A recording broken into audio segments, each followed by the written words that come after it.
আলেম ওলামারা এদেশের অতিরিক্ত কোনো অংশ নয়।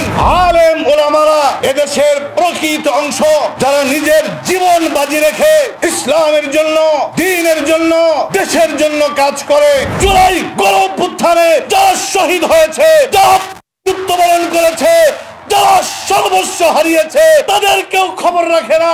আর অনেক অনেক বড় বড় লোকেরা এসে বলে আমরাই সব। পরিষ্কার বলতে চাই, যারাই দেশ স্বাধীন করেছে, যারাই ময়দানে ছিল, সামনের দিনে দেশের নেতৃত্ব তাই দিবে ইনশাআল্লাহ। আজকে যারা বলতে চাই যে জুলাই গণ অভ্যুত্থানে আলেমরা কোথায় ছিল, আমি তাদেরকে বলবো, যাত্রাবাড়িতে মাওলানা খুবায়েব নিজের বুকের তাজা রক্ত ঢেলে দিয়ে প্রমাণ করেছে এদেশের কওমি মাদ্রাসার আলেমরা, কওমি মাদ্রাসার ছাত্ররা, এদেশের ইমাম খতিবরা অতীতেও যেমন দুঃশাসনের বিরুদ্ধে লড়াই করেছে, অন্যায় অত্যাচার অবিচারের বিরুদ্ধে লড়াই করেছে, ঠিক 24-এর এই ফ্যাসিস্ট বিরোধী আন্দোলনে আলেম ওলামাদের অবদান ছিল অনস্বীকার্য।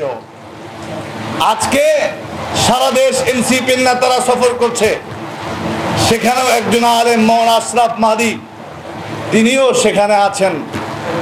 সুতরাং আলেম ওলামারা এদেশের অতিরিক্ত কোনো অংশ নয়। আলেম ওলামারা এদেশের প্রকৃত অংশ, যারা নিজের জীবন বাজি রেখে ইসলামের জন্য, দ্বীনের জন্য, দেশের জন্য কাজ করে। এই কথা কেউ যদি অস্বীকার করে তাহলে সে বুকার স্বর্গে বসবাস করছে। আলেমদেরকে অবমূল্যায়ন করার কোনো সুযোগ নেই, কিন্তু আমরা অত্যন্ত দুঃখের সাথে বলতে চাই, যখন কোন আন্দোলন সংগ্রামের বিষয় আসে, যখন প্রয়োজন হয় আন্দোলনের সংগ্রামের, তখন আলেমরা আসে, কিন্তু সংগ্রাম শেষ হয়ে গেলে সবাই না, অনেকেই আলেমদেরকে ভুলে যায়। আজকে আমি আপনাদেরকে এতটুকুন বলতে চাই, যারা আজকে বলতে চাই এই মাসুম বাচ্চারা কারা, এই লোকগুলি কারা, আমি শুধু এতটুকুন বলবো, যখন পুরা দেশ এক ধরনের কারাগারে রূপান্তরিত হয়েছিল, ওই সময় এই ছোট্ট ছোট্ট বাচ্চারা, স্কুল কলেজ মাদ্রাসা ভার্সিটির ছাত্ররা যখন মাঠে অবতীর্ণ হয়েছিল, দেশের সকল মানুষ রাস্তায় এসেছিল, এক বড় ধাক্কার মাধ্যমে আল্লাহ রাব্বুল আলামিন এই জগদ্দল পাথরকে আমাদের মাথার উপর থেকে সরিয়ে দিয়েছে। সর্বশেষ এতটুকুন বলতে চাই, অনেকেই অনেক কথা বলে, এরা কারা?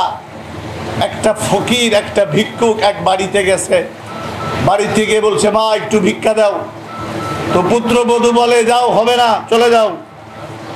কিছুক্ষণ পরে শাশুড়ি বাড়িতে আসছে, শাশুড়ি বলে কে আসছিল? কয়েক ভিক্ষুক আসছিল, ফকির আসছিল। কি বলছে? ভিক্ষা চাইছে। তুমি কি বলছো? বলছি হবে না। আবার ডাকো। তো পুত্রবধূ গিয়ে ভিক্ষুককে বলে আসো। উনি ভিক্ষুক মনে করছে হয়তো কিছু ভিক্ষা আমার দিবে, কিছু সাহায্য দিবে। শাশুড়ি বলে এদিকে আসো। ভিক্ষুক গিয়া বলে হ্যাঁ আসছি, কিছু দেন। কয় আমার পুত্রবধূ কি বলছে? কয় হবে না।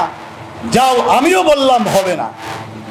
তখন উনি বলে আশ্চর্য কথা, হবে না এই কথা তো আগেই আপনার পুত্রবধূ বলে দিয়েছে, এর জন্য আবার আমাকে ডাকার প্রয়োজন কি? তখন সে বলছে হবে না, এই সিদ্ধান্ত ওরা দেওয়ার কে?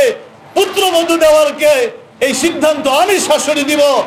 আমি বড় দল, আমি বড় শক্তি, আমি বড় ব্যক্তি, এটা আমি করব। আজ বাংলাদেশের ইতিহাসে সত্যিকার অর্থে আমরা সেটাই দেখতেছি। জুলাই গণঅভ্যুত্থানে যারা শহীদ হয়েছে, যারা মৃত্যুবরণ করেছে, যারা সর্বস্ব হারিয়েছে, তাদের কেউ খবর রাখে না। আর অনেক অনেক বড় বড় লোকেরা এসে বলে আমরাই সব। পরিষ্কার বলতে চাই, যারাই দেশ স্বাধীন করেছে, যারাই ময়দানে ছিল, সামনের দিনে দেশের নেতৃত্ব তাই দিবে ইনশাআল্লাহ। যেইভাবে মৌলানা আহমদ আলী কাসেমি, মৌলানা মহিউদ্দিন রব্বানী, মৌলানা আজিজুল হক ইসলামাবাদী, মৌলানা মুসা বিন ইজহার, মৌলানা ফখরুল ইসলাম, সানাউল্লাহ খান সহ তরিকুল ইসলাম আরো যারা আছে, এরাই নেতৃত্ব দেবে। এদেশের আলেম সমাজ, যুব সমাজ, যুব শক্তি দেশের প্রয়োজনে, ইসলামের প্রয়োজনে আবার রক্ত দেওয়ার জন্য কারা কারা প্রস্তুত আমি দেখতে চাই।